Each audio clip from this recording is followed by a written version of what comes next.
be talking about disability and exercise and what that kind of means.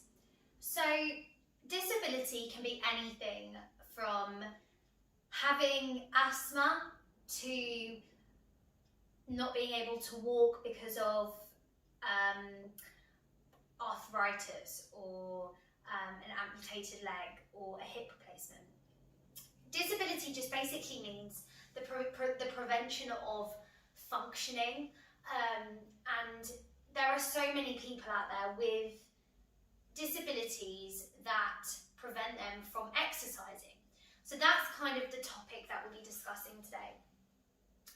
Now, I work a lot within the senior and beginner exercise industries and fields. So most of the people I help are suffering with some sort of illness or limiting factor.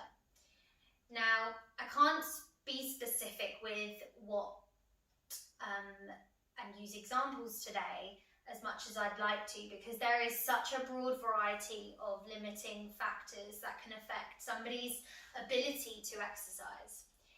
Now, yes, it makes exercise harder, but does that mean you shouldn't exercise?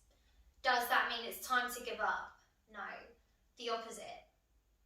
Just because you have a limiting factor means that it's important that you exercise even more, that you try even harder, that you push yourself more than other people do that don't have disabilities. And I know that sounds back to front, but it's so true. And I've seen it and I've experienced it with my own clients, that the ones who really challenge themselves and really push themselves can really reduce the impact that their disability has on their lives.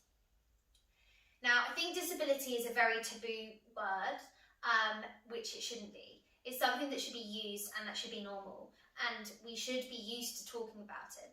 And that's why I'm having this discussion today, because I want you to know that it's okay to exercise if you're disabled.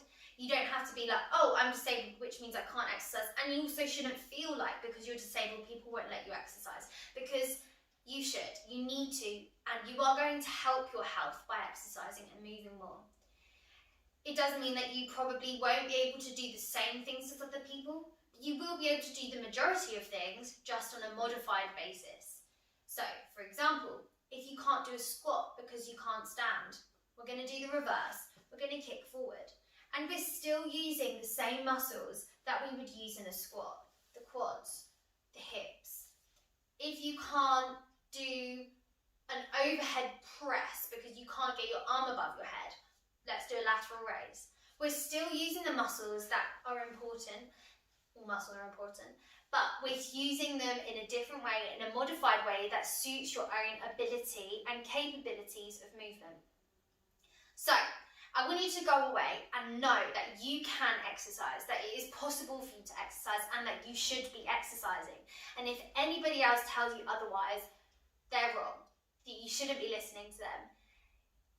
I know how protective family members, protective friends might feel like you are incapable of doing these things, but it's not true.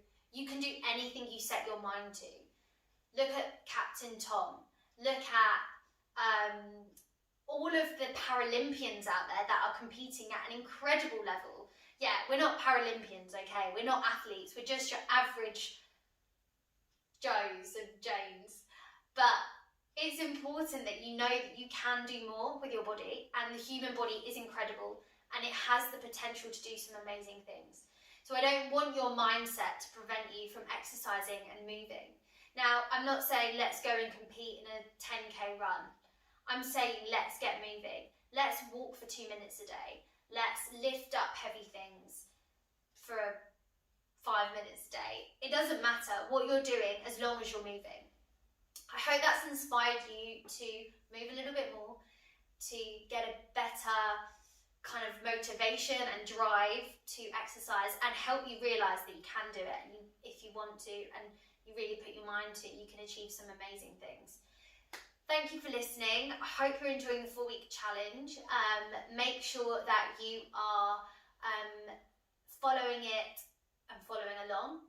Put any comments for any help or any questions, or just get in touch with me for any advice and support within your own health journey. Remember to subscribe and see you next time.